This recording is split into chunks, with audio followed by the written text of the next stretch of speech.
Okay, what we got here, the dryer they say don't want to work, so we're going to see what happens here.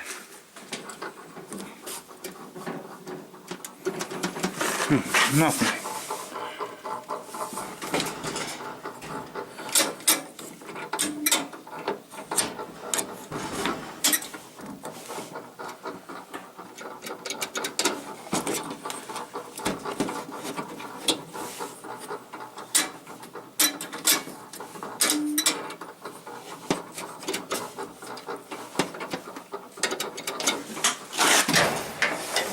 Okay, when I come down here, I had a complaint of the dryer wouldn't run. Okay, you can hear the timer run, and when I first would push this, nothing would happen at all. You didn't hear nothing. Okay, so my first assumption was to come back here and look at this switch right here. Okay, that's this switch right here. So I was thinking, well, maybe that switch is bad. So I pulled the wires off and I checked it with the meter, and that switch is good. So with knowing the timer was running and everything, next thing I could think of was this switch here on the door. Okay, because if you open your door up on the dryer,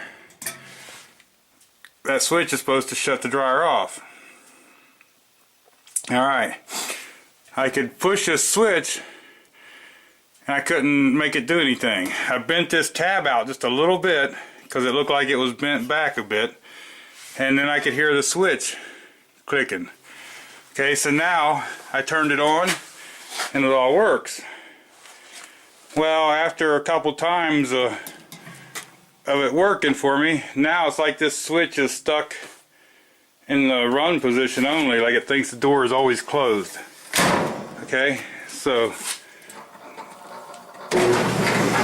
now if we do that, we have a dryer again. So I got another one of these. I'm going to pull that switch out for the door and replace that switch, and I think we'll be all good to go again. This one also may need rollers, drum bearings, if that's what you want to call them later. Maybe we'll get into that later.